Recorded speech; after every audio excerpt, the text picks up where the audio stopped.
Okay, so our speaker today is Robert, and I request Ulle to just introduce him if you can. Yeah, actually we are quite honored today. We're not having only one professor, we actually have two professors emeritus today. We have Peter Fritzon and Robert Forsheimer. I guess everybody knows Peter and Robert. So Okay. he was going to talk a bit about, as you see, ChatGPT. Yeah, it's great to be back. I must say, great to be back and see all of you. I work closely together with several of the people. I'm an emeritus professor at Linköping University, where I spend my days normally.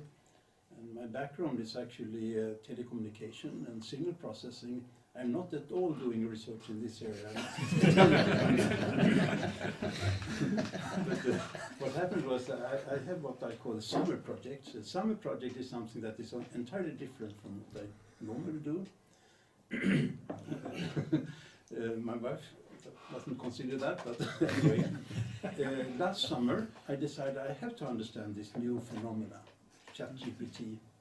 And I started reading what I could find on the web, and everything was very fuzzy and confusing, really confusing. And I was fortunate enough in May last year to get hold of an implementation of GPT-2.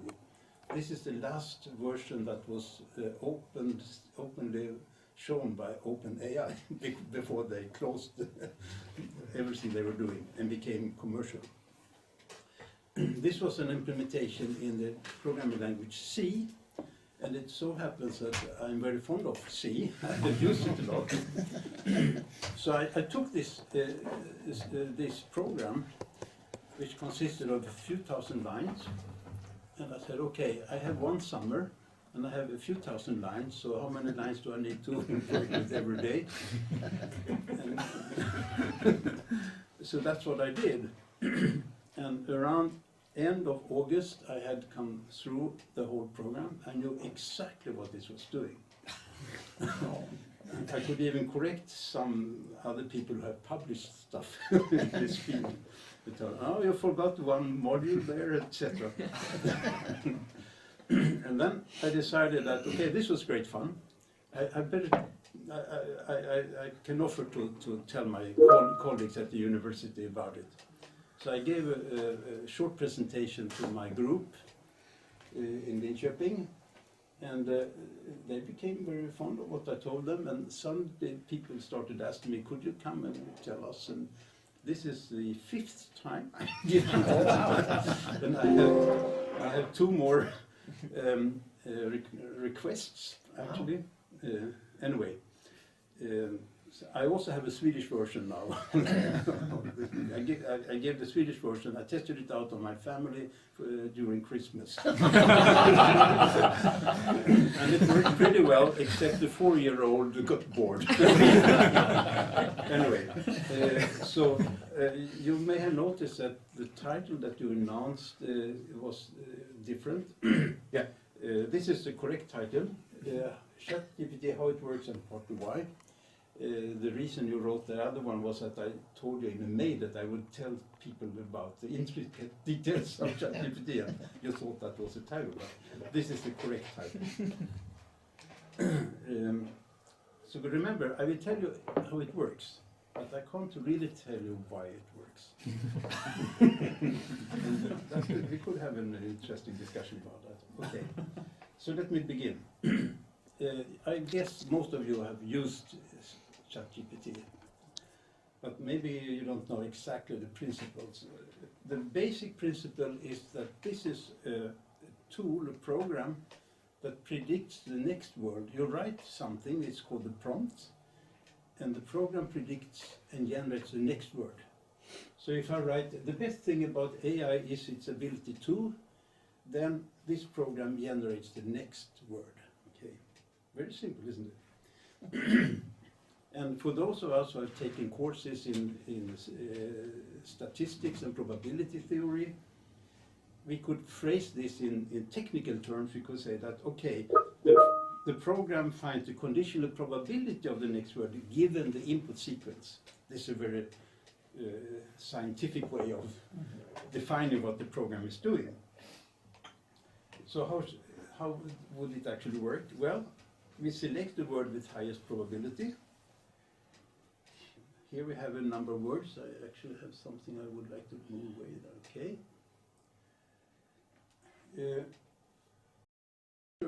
The probability given these 5, 6, 7, 1, 2, 3, 4, 5, 6, 7, 8, 9 words, or whatever.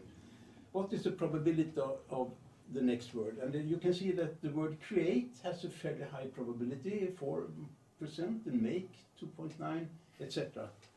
So once we have measured the probability given this prompt, we have done exactly the same thing that ChatGPT is doing, right?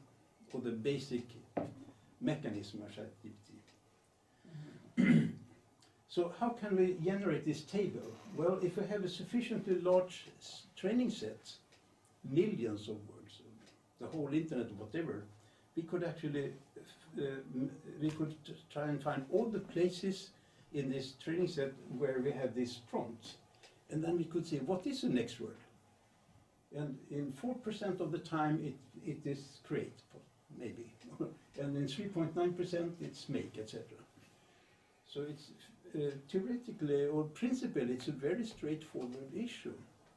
But the input sentence must be important. You could have an input sentence that's several pages, or it can be just Let one me come word. to that, Peter. What, did I invite you to this? Okay. Well, there is an alternative which is a little bit interesting. You can see that there are actually several words that could be used here, more or less equally probable. So we could also select one of the words with highest probability, and there is what is called a hyperparameter called temperature that you can select yourself. If you set the temperature to 0, it will always take the most probable word, which is create. But if you higher the temperature, it will probabilistically select some of the other words. And this gives the generation of the word becomes more lively, more human-like, because humans are not always using the most probable words. And also, whenever you try the same prompt several times, you will get different results, which is considered a very intelligent function. Okay. Now, so once we have built an algorithm that produces the next word, we can apply it iteratively to generate an arbitrary long extension. Okay? So the best thing about AI is its ability to create words that are both exciting, etc. We just plug in the next word and we do the same, we run the same algorithm again.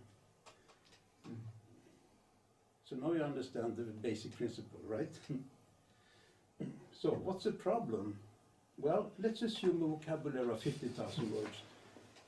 I say 50,000 because that is exactly what was used for GPT-2.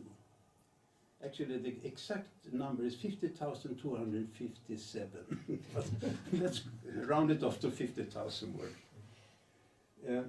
And if we condition on just one previous word, if we have a prompt that consists of just one word, then we need to look in the training set for this word and what follows after this word, and make a frequency table and see what is most probable. That is no problem. We can search for, that's pretty fast. But if we want to have 2 words in our prompt, then there are 50,000 multiplied by 50,000, 2.5 billion possible combinations of 2 words. And we have to look for all those and see what follows after those 2 words. And with 3 words, there will be 125 trillion possible combinations. And most likely, even using all the text available on internet will not be sufficient to estimate such statistics, not even if the prompt just consists of 3 words. We don't have sufficient statistics to find out what will follow after 3 words. So that will not be a very exciting version of ChatGPT. And ideally, we would like to plug in 100 or several hundred, or as Peter suggests, several pages of prompts to see what is generated, what will the system generate. That is it's completely impossible to use this approach, a statistical approach, and that's why it has not been used. And nothing happened for many years until a new tool appeared on the horizon called artificial neural network. People say this was a gift from heaven. I think it came from the other side. But let me tell you why it is considered a gift from heaven. Because it solves all our problems that we have had in the signal processing community for more than 100 years. For example, this problem. We have a prompt. The best thing about AI is the ability to, etc. We plug it into this artificial neural network, and it generates the probabilities of all the possible next words. It actually solves the problem of estimating the probability. And the prompt can be more or less arbitrarily large. Isn't that fantastic? And also it does a lot, this can be used for classification of images, or ANNs appear everywhere today. Now, why do I say that it may be a gift from heaven? Because it solves our problem, but we don't understand why. So it's, if you have read Faust, my Goethe, you know that we have, as long as we are using it, we have sold our soul, not to that guy, but to that guy. Anyway, let's not spend too much energy on that issue. So the ANN, artificial neural network, it will take a sentence as an input, and it will output the probability, just as I wrote there. Under some provisions, it requires that we have trained it for the task. It needs a lot of training. So similar to the statistical approach, we still need that huge amount of training data. And there is a technicality here. The input needs to be numbers. We cannot plug in words or ASCII code or whatever. It has to be numerical data, like a vector or a matrix. So we have to somehow to find out how do we take text and convert it into numbers or vectors or matrices. But that's more a technical issue, and I will actually come back to that very soon.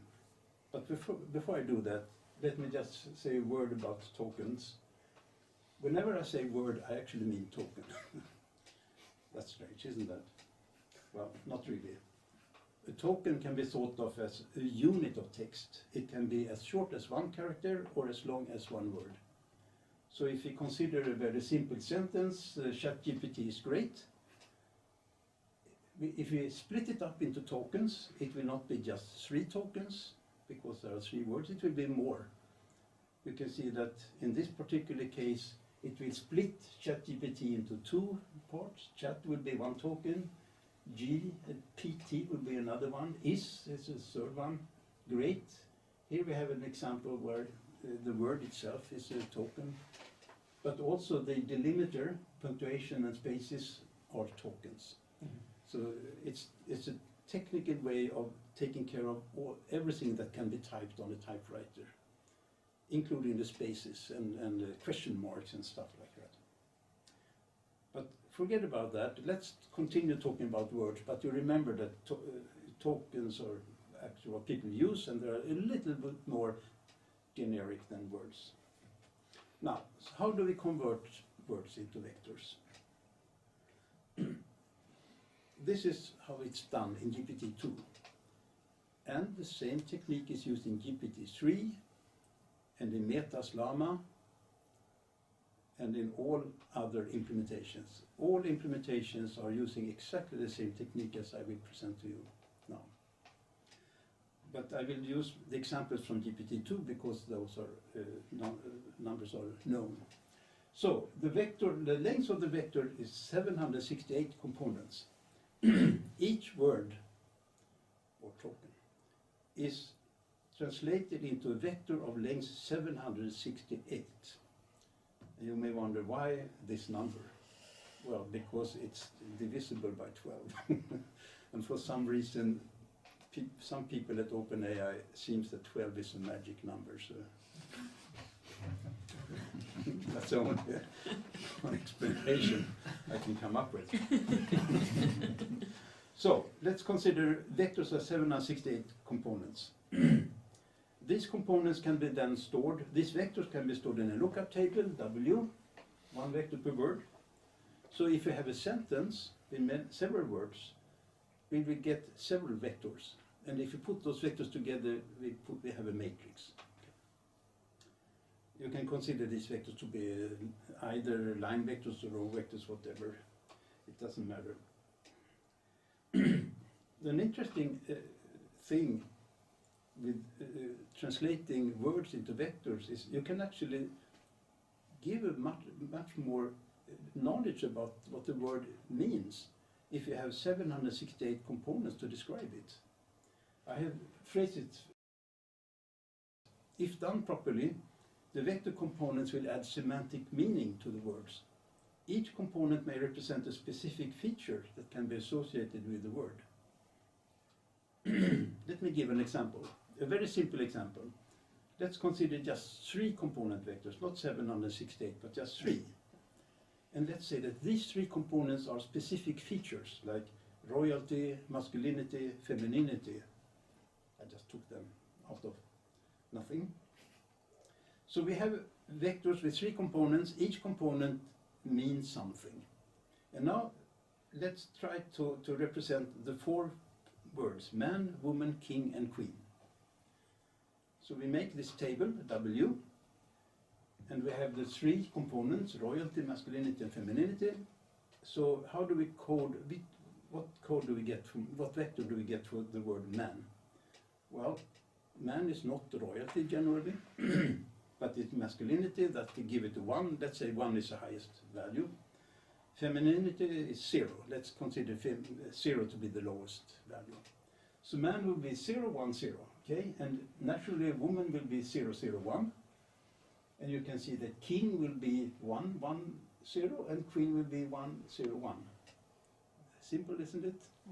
So suddenly we give a little bit more information with just a small vector of 3 components. We give more information about what differs a king and a queen from a man and woman. Okay? And if we have 768 components, we can put a lot of information into these vectors to describe a single word. Now, we all know that vectors can be operated mathematically. For example, we can add and subtract vectors. We can multiply vectors by themselves. If we use the dot product, or scalar product it's called sometimes, it's very similar to correlation. We get one number, and that number tells something about the similarity about the vectors. We could call it unscaled correlation or unnormalized correlation. We can stack them into a matrix. We can multiply a vector by a matrix to give us a new vector, and the new vector can be either the same size, it can be smaller, or it can be larger, depending on the matrix. If the matrix is rectangular instead of quadratic, the size will change. Okay, so we can play around. When I gave this talk for my family during Christmas, my younger sister, who is she studied economy at the university. I couldn't use the word vector. I used the word list of numbers. That was fine. But when I came to the point where I said, then you can add 2 of those lists together. She said, what do you mean? You actually add the 2 words, but represented by the vector. Does it really mean anything at all? I said, just wait. I have an example. So we have our small vocabulary here, 4 words, and we have translated them to vectors. Let's do the following mathematical operation. Let's take king, we subtract man, and we add woman. Okay? And you can see that king is 110, man is 010, etc. We just add, we subtract 2 of them and we add the 3rd one. And what do we get? We get queen. Isn't that interesting? And very logical. So by putting some semantic meaning into the words through the vectors, when we do operations, mathematical operations or algebraic operations, arithmetic operations, we can actually manipulate the semantic meaning and read out something else, which is also semantically meaningful. Now, I also mentioned that we can multiply two vectors. Let's try and multiply. So we multiply queen with woman, and if you know how a dot product works, you take each component by itself, you multiply, and then you add together. You get a positive number, 1. But if you multiply queen and man, you get 0, which is quite reasonable. There is very little correlation between queen and man. There's much higher correlation between queen and woman. So somehow even this multiplication operation gives some semantic knowledge about. Now, let me tell you that people who studied computerized, I think it's called computerized linguistics or whatever, 20, 30 years ago, they had notified this. This was long before ChatGPT. So it was known that you could translate words to vectors and you can manipulate the vectors arithmetically. And people played around. No one knew actually what it could be used for. And more hardcore linguistics who were trained in grammar rules, they completely disliked this way of anyway. But this is a very important part because we need to translate words into vectors because we want to use neural networks, okay?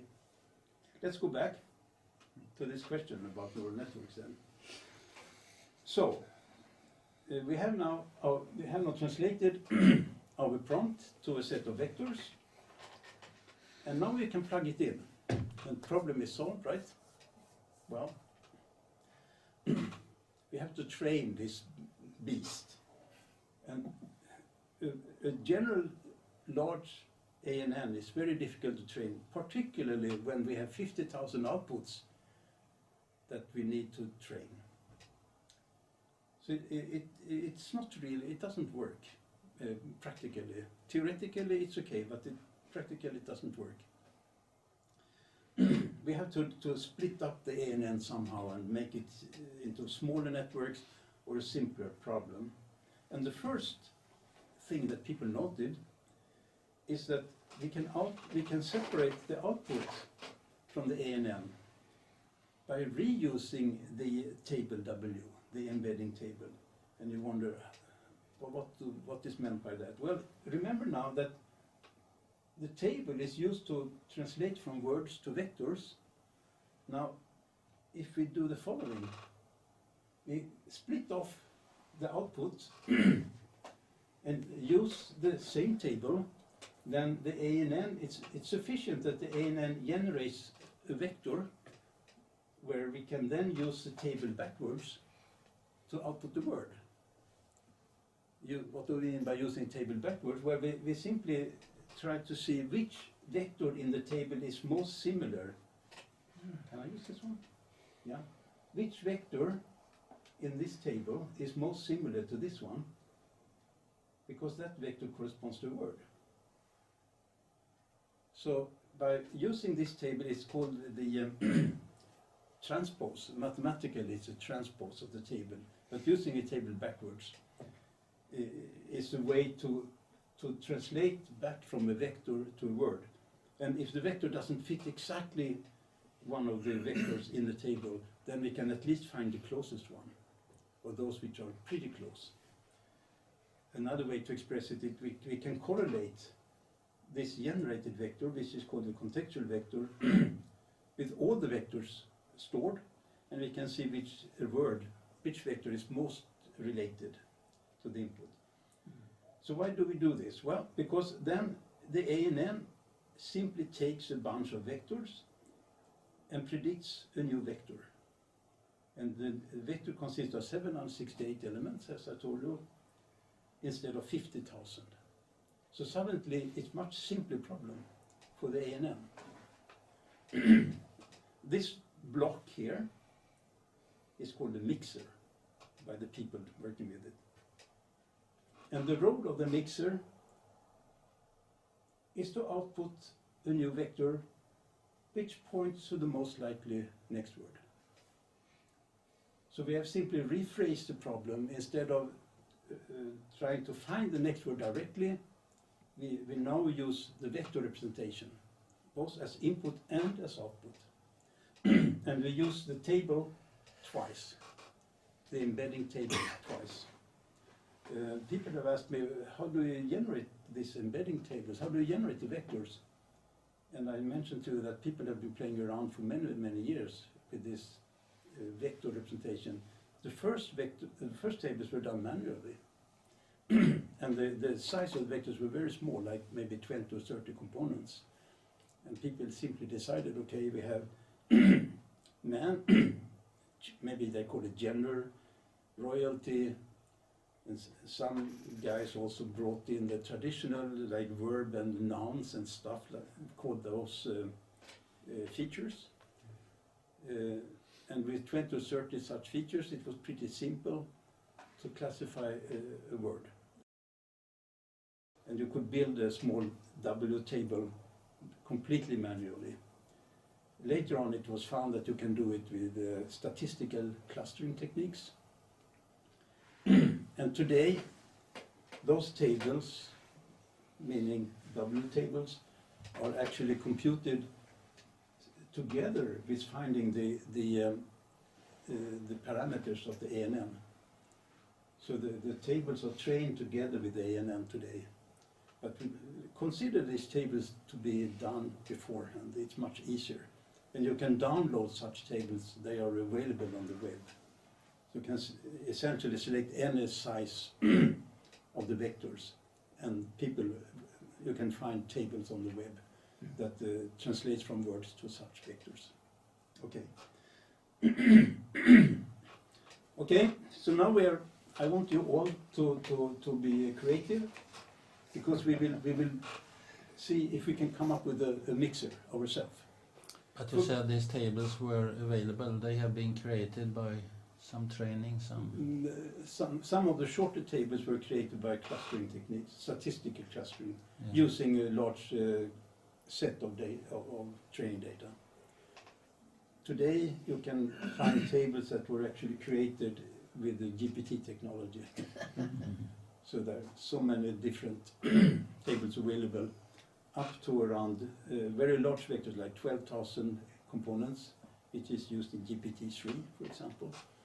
So, yes, it's easy to find ready-made tables. You can consider those tables to be outside of the GPT technology, actually. It's much easier to consider it that way. Now, I want you all to think, how could we do this? How could we translate from a bunch of vectors describing the prompt into a single vector that describes the whole content, the whole semantics of the prompt? I'm giving a simple example. Let's write a prompt. Life is short, eat dessert first. I didn't come up with this myself. That was the 4-year-old. No, this was from tutorial. Now, each of these words have been translated into a vector. I think we have 18 components in this vector, in this case. Actually, the numbers there, that maybe you can see the numbers, they are taken from a true table. So they are true numbers. And those, the empty ones consist of zeros. Zero means that they couldn't find any relation between those features and the word.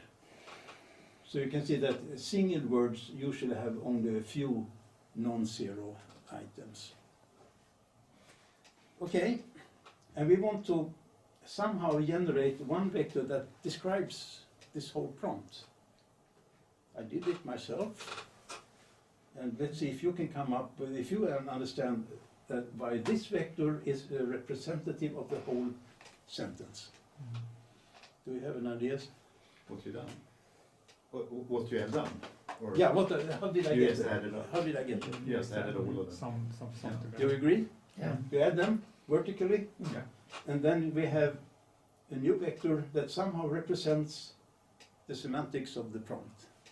And we haven't even used a neural network, except this one. So, great. So we solved the problem. And now we can put everything together. This is what the machine looks like. I will give an example. We enter our prompt. We translate each word to a vector. We use our fantastic mixer to collapse all this into one vector. And then we run this vector backwards through the lookup table. And it doesn't fit exactly, but it fits very close maybe to some of the words stored there, like create and make, possibly, if we are lucky. So we take the most likely one, and that would be create. Okay. You fully understand how it works now, right? It's just one little problem here. I have done this experiment actually. Since I had the code available for GPT-2, I shortcut their mixer, which took up 90% of the code, and I plugged in this mixer that just adds, and it didn't give me the next word. It gave me some completely strange word from the dictionary. This is, by the way, how you connect the next word and use it again, so that if you input the prompt, it will generate the whole story. But we already talked about that. Now, the problem is that the simple additive mixer doesn't really work well. For example, this output vector, called the contextual vector, it cannot distinguish between different orders. If you shift the orders of the words, you will still get the same total sum, right? But we know that the language, you can get different meaning if you shift the order. Okay. So but it can be handled by using something called position encoding, which is a mechanism that is thrown in afterwards. And it's so simple that I won't even talk about it. But a little more sophisticated problem is some words are more important, or they even change meaning depending on other words, the context. So when adding, they should be weighted differently. They should have a higher weight than other words. For example, the word is should not have as high weight as life or short, etc. We also have, in language, we have something called homonyms, I think. We have words that are spelled the same, pronounced the same, but they can have different meaning. For example, the word bank can mean two different things, at least.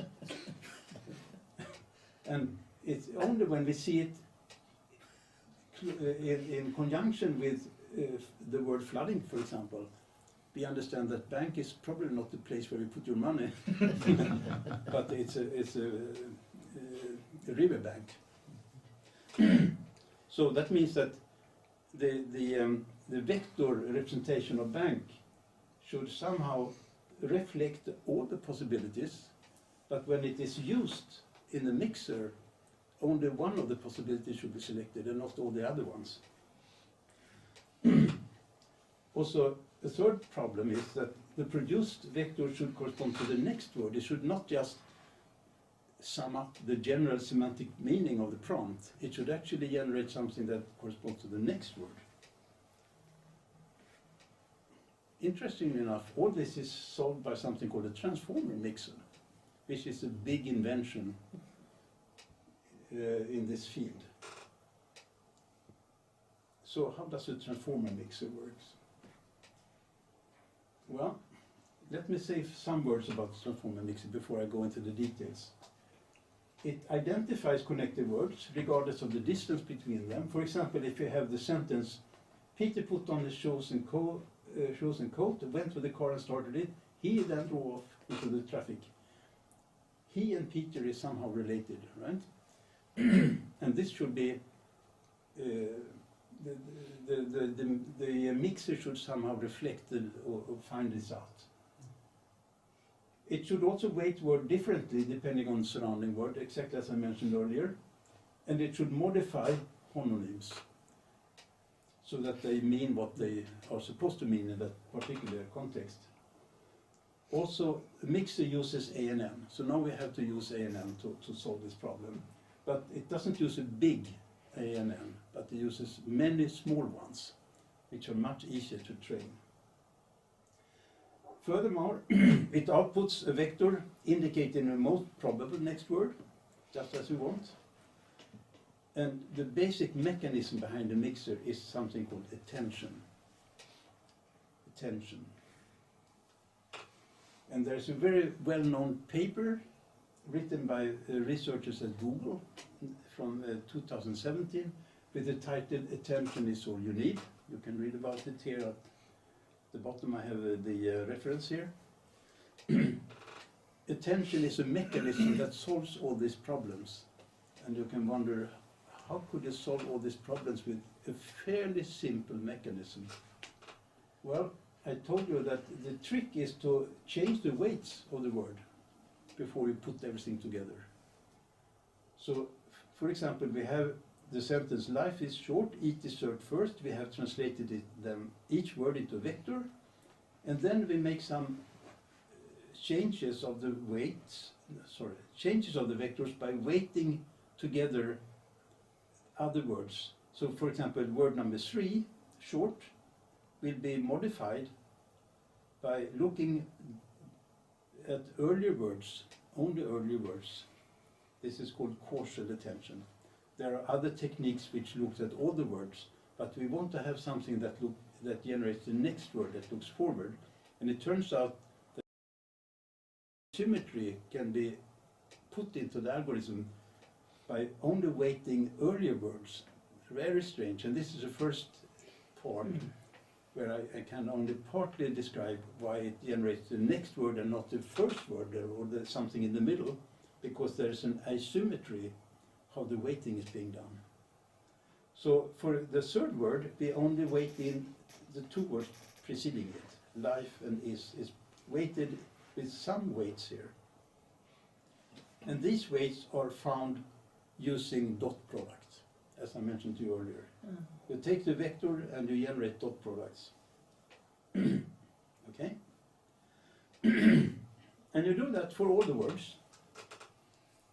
And you can say, well, word number 6, the last word, will have weighted in all the previous words. That's fine.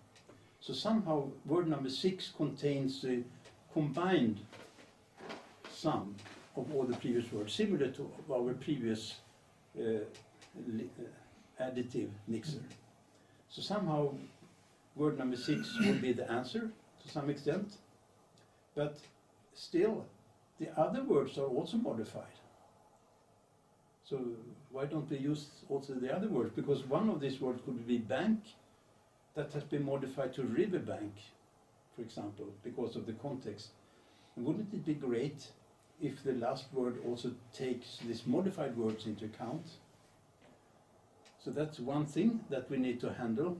Also, we need this last word not to be a summary of everything else, but to generate the next word somehow. And this is where we need to add some ANNs to do that. So let me show you the complete part of what is called one layer in the transformer mixer. You can see the central part here, but we also have some changes that we put some small linear modules here, which are simple ANNs, and we put some a little bit more complex modules, which are called feed-forward networks or post-processing ANNs. All these green boxes are trained to search for the next word. And you can see that now we split up the big ANN into small ANNs, 1 per word. And they can be very easily trained because they are small. But again, the last word here which is the output from the system, still only contains the data from the previous word without having the modified previous words. So we can improve the technique here by repeating this structure several times. We repeat it so that we can use a modified version. If one of the word is bank, then in the next layer, the bank has been modified to mean river bank and not financial bank. So now the estimate will use river bank when it. Let me just stop this one. And in GPT-2, 12, I mentioned 12 is a magical number. They use 12 layers. Okay, but in larger versions, many more layers are used, like 48 layers in one of the larger versions. So now you wonder what actually happens here in these layers. And this is a resulting vector at the end. I did an interesting experiment. I simply sampled all the vectors. I looked up which word is closest so that I could follow what is actually happening through this stack of attention layers. I don't know if you can see here, but the prompt is on the first line. The best thing about AI is the ability to. And if you go down to the end, we find the word make. So it actually generates the correct word, the word that seems to be most probable. But you can also see that it generates some other interesting words like create, manipulate, which I like. And since the mechanism is only going from left to right and not the other way around, we can take any part of the input sequence, for example, the best thing, and then we can go down and see if we just had these three words in the prompt, what would be the next possible word? It would be to, or the best thing about this. So you can see how each section generates what it believes is the next possible word, the most probable word. All right, so this is what happens. And if you put it all together now, we have an updated version of the structure where we plugged in I now plugged in the transformer mixer instead of our simple mixer we did ourselves. And that's all. So let me summarize. Let me summarize now before we end. So words are represented by semantic vectors. Transformer mixer combines the vectors to generate an output vector called the contextual vector, and this is done by using attention mechanism to modify the semantics of the word vectors. We use small distributed ANNs, and we repeat the layers, and we use the transpose of the embedding table to output the predicted word, and continued text is produced in an autoregressive manner. And if you are really curious to see the exact block diagram containing all the parts, I have plugged in this position encoder. It's a separate block that is put in there. And here's another called the layer normalization, where we divide all the values with so that they sum to 1. Very simple. And I also plugged in this tokenization. We go from words to token and from token back to words. Mm-hmm. And the mixer is detailed here. This part here is the input ANNs, the green boxes on the input. Here is the green box on the output. And the interior, here is the multiplication, the dot product. All the details are here for GPT-2, and as I mentioned to you, the exact same mechanism or algorithm is used for later versions, but usually with larger vectors and with more training. Some recommended reading. I told you that I worked with this, started in June, and when I was done in August, I was very happy. And in September, this book came out, Build a Large Language Model. It describes in detail how GPT-2 works, but it uses Python. Okay, Oh, I'm not that good on Python, but I You actually. spent a summer on it. Sorry. You spent a summer on Python. Yeah, but I spent more than a summer on C. Anyway, it gave me a possibility to check that I was right. And in fact, I found one box that was not described here. So I contacted this guy, Sebastian Raschka, and told him, I'm missing one box. And he came back to me, you know, I didn't write about it, but it's inherent in one of the other functions. And when I read it carefully, I could see it wasn't missing, but he didn't write about it. But we became pretty good friends. So I started asking him a lot of questions. First, the stuff that I wondered about in my own work here. And then I started asking him, why does it work? And he came back and said, you know, I'm very good friends with the people at OpenAI. I even work together with a couple of them.